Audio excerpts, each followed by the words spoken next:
રમણલાલ વોરાના નામથી મેસેજ થયો એક વાયરલ, જેમાં જાદર તાલુકા નહીં થવા મુદ્દેનો આ મેસેજ ખૂબ જ વાયરલ થઈ રહ્યો છે। વોટ્સએપ ગ્રુપની ચેટ વાયરલ થતાની સાથે જ એક મોટો વિવાદ સર્જાયો છે। વિસાવદરવાળી કરવાનો ચેટમાં ઉલ્લેખ પણ થઈ ચૂક્યો છે।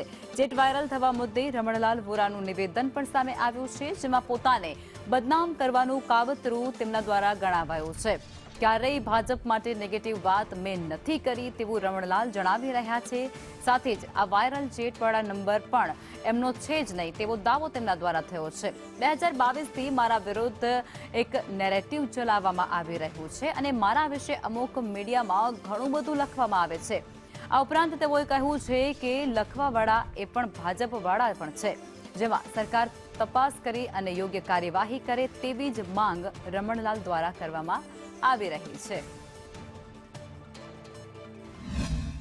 ત્યારે હાલ જે સમાચારો પ્રસિદ્ધ થયા છે, આ એક મારી પાસે 2 મોબાઈલ છે।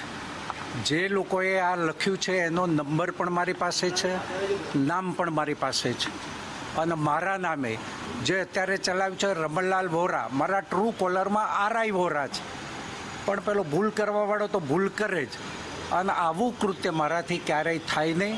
મીડિયાવાળા જે લખે એમાં મને કશો વાંધો નથી। અત્યારે હાલ હું એના વિશે કશું બોલવા એટલા માટે માગતો નથી કે લખવાવાળા પણ ભાજપના છે, અન્ય લોકો પણ એની સાથે જોડાયેલા છે, તમે પણ જાણો છો।